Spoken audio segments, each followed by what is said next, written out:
नमस्कार। DD news के इस विशेष बुलेटिन में आप सभी का स्वागत है।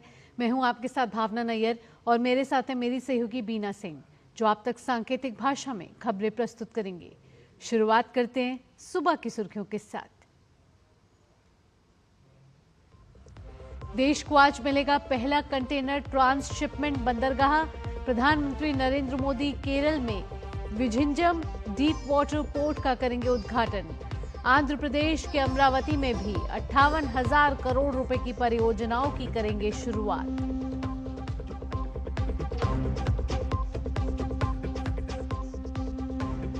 मुंबई में वेव समिट का दूसरा दिन। भारत आज पहली बार ग्लोबल मीडिया डायलॉग की करेगा मेजबानी। 60 से अधिक देशों के प्रतिनिधि होंगे शामिल।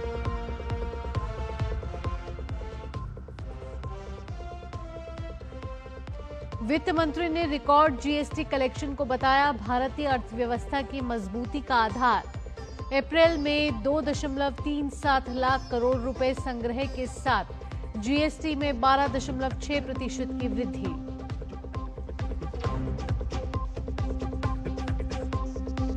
ट्रंप प्रशासन में बड़ा फेरबदल। मार्को रूबियो होंगे नए राष्ट्रीय सुरक्षा सलाहकार। वहीं अमेरिका अदालत ने वेनेजुएला में निर्वासन के लिए मौजूदा कानून के इस्तेमाल को बताया गैर कानूनी।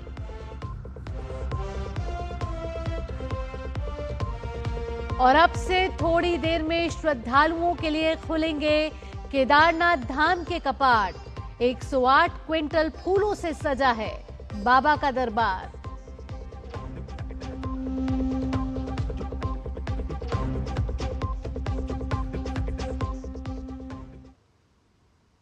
अब खबरें विस्तार से। प्रधानमंत्री नरेंद्र मोदी आज केरल और आंध्र प्रदेश के दौरे पर रहेंगे। प्रधानमंत्री पहले केरल में 8,900 करोड़ रुपए की लागत से निर्मित विझिंजम अंतर्राष्ट्रीय गहरा जल बहुउद्देशीय बंदरगाह राष्ट्र को समर्पित करेंगे। ये देश का पहला समर्पित कंटेनर ट्रांसशिपमेंट बंदरगाह है, जो विकसित भारत के एकीकृत दृष्टिकोण के तहत भारत के समुद्री क्षेत्र में किए जा रहे परिवर्तनकारी प्रगति का प्रतिनिधित्व करता है। रणनीतिक महत्व वाले विझिंजम बंदरगाह को एक प्रमुख प्राथमिकता वाली परियोजना के रूप में पहचाना गया है, जो वैश्विक व्यापार में भारत की स्थिति को मजबूत करने, लॉजिस्टिक्स दक्षता को बढ़ाने और कार्गो ट्रांसशिपमेंट के लिए विदेशी बंदरगाहों पर निर्भरता को कम करने में योगदान देगा। केरल के बाद प्रधानमंत्री नरेंद्र मोदी आंध्र प्रदेश जाएंगे। यहां अमरावती में 58,000 करोड़ रुपए से अधिक की कई विकास परियोजनाओं की प्रधानमंत्री आज शुरुआत करेंगे। प्रधानमंत्री आंध्र प्रदेश में 7 राष्ट्रीय राजमार्ग परियोजनाओं का उद्घाटन करेंगे, जिनसे न केवल यात्रा आसान होगी, बल्कि आर्थिक विकास और रोजगार के नए अवसर भी पैदा होंगे। साथ ही तिरुपति और श्रीकालहस्ती जैसे पवित्र धार्मिक स्थलों तक पहुंचने में सुविधा होगी। इसके साथ ही नाग्यालंका में करीब 1,460 करोड़ रुपए की लागत से बनने वाली मिसाइल परीक्षण रेंज की आधारशिला भी रखेंगे। प्रधानमंत्री विशाखापत्तनम के मधुरवाड़ा में पीएम एकता मॉल की आधारशिला भी रखेंगे। मुंबई के जियो वर्ल्ड कन्वेंशन सेंटर में वेव्स शिखर सम्मेलन के हिस्से के रूप में भारत आज पहली बार ग्लोबल मीडिया डायलॉग की मेजबानी करेगा। वैश्विक मीडिया और मनोरंजन परिदृश्य के साथ भारत के जुड़ाव की दृष्टि से यह अत्यंत महत्वपूर्ण आयोजन है। इससे पहले प्रधानमंत्री नरेंद्र मोदी ने कल 4 दिवसीय सम्मेलन का उद्घाटन किया। सूचना और प्रसारण मंत्रालय ग्लोबल मीडिया डायलॉग का आयोजन विदेश मंत्रालय के सहयोग से कर रहा है। इसमें एशिया, यूरोप, अफ्रीका और अमेरिका के प्रतिनिधि मंडलों सहित 60 से अधिक देशों के भाग लेने की संभावना है। संवाद का उद्देश्य अंतर्राष्ट्रीय सहयोग को प्रोत्साहन, सर्वोत्तम प्रथाओं को बढ़ावा देना और वैश्विक मीडिया क्षेत्र की संभावनाओं में नीति समरूपण, प्रतिभाओं के एक दूसरे के यहाँ काम करने का अवसर और क्षमतावर्धन के उपाय तलाशना है।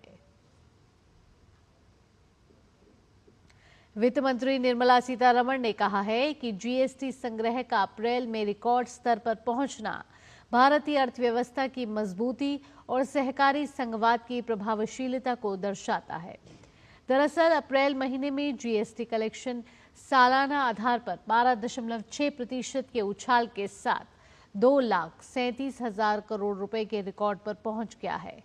सरकार ने अप्रैल के महीने में कुल 27,341 करोड़ रुपए का रिफंड जारी किया, जिसमें 48.3% की वृद्धि हुई है। घरेलू लेन देन से जीएसटी मिलने वाली जीएसटी संग्रह में 10.7% की वृद्धि दर्ज की गई है, जो लगभग 1.9 लाख करोड़ रुपए हो गया, जबकि आयातित वस्तुओं से राजस्व 21% बढ़कर 46,913 करोड़ हो गया।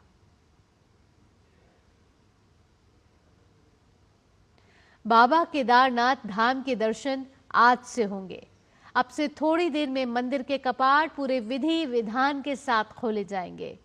मंदिर परिसर और आसपास के क्षेत्रों में भक्तों की चहल पहल देखते ही बन रही है। इस बार भी मंदिर को विशेष रूप से सजाया गया है। मंदिर को 108 क्विंटल फूलों से भव्य रूप से सजाया गया है। सुरक्षा, स्वच्छता, यातायात और स्वास्थ्य सेवाओं को दुरुस्त किया गया है। मंदिर परिसर में पुलिस बल, आपदा राहत टीमें और मेडिकल स्टाफ की तैनाती की गई है। डोली के स्वागत के लिए मंदिर परिसर को विशेष रूप से सजाया गया है और भक्ति संगीत के साथ समारोह आयोजित किया जाएगा।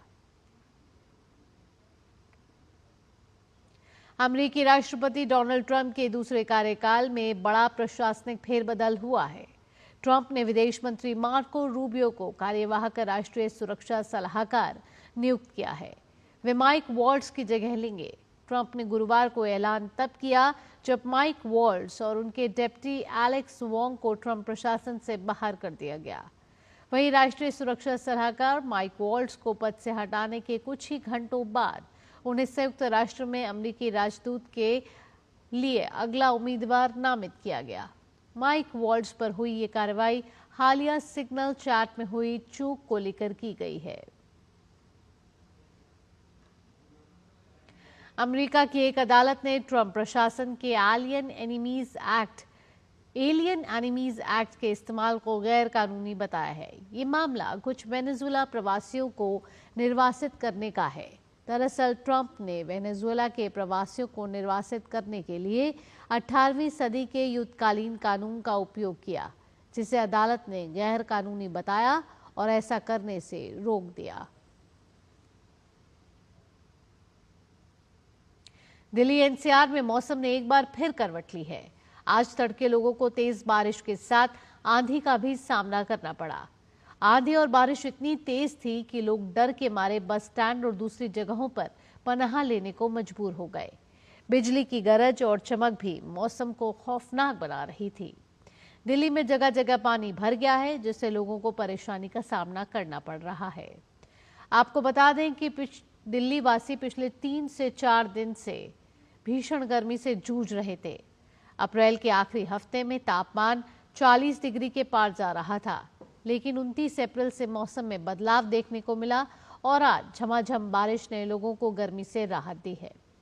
गौरतलब है कि मौसम विभाग ने तेज आंधी चलने और तेज बारिश की संभावना व्यक्त की थी। मौसम विभाग ने येलो अलर्ट भी जारी किया था।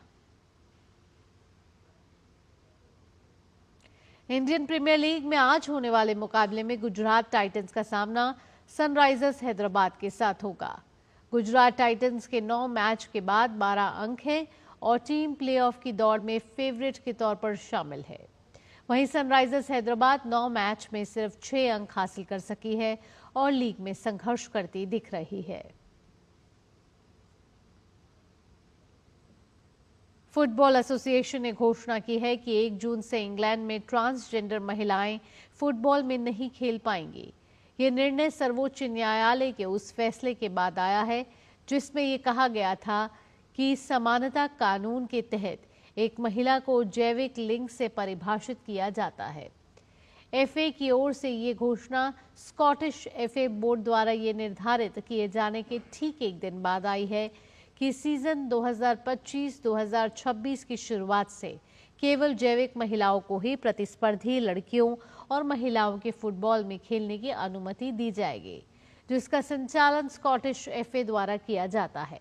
स्कॉटिश एफए के साथ कोई भी ट्रांस खिलाड़ी पंजीकृत नहीं है। इसी के साथ इस विशेष बुलेटिन में इतना ही। मुझे और मेरी सहयोगी बीना के साथ फिलहाल के लिए टीम को दीजिए अनुमति। नमस्कार।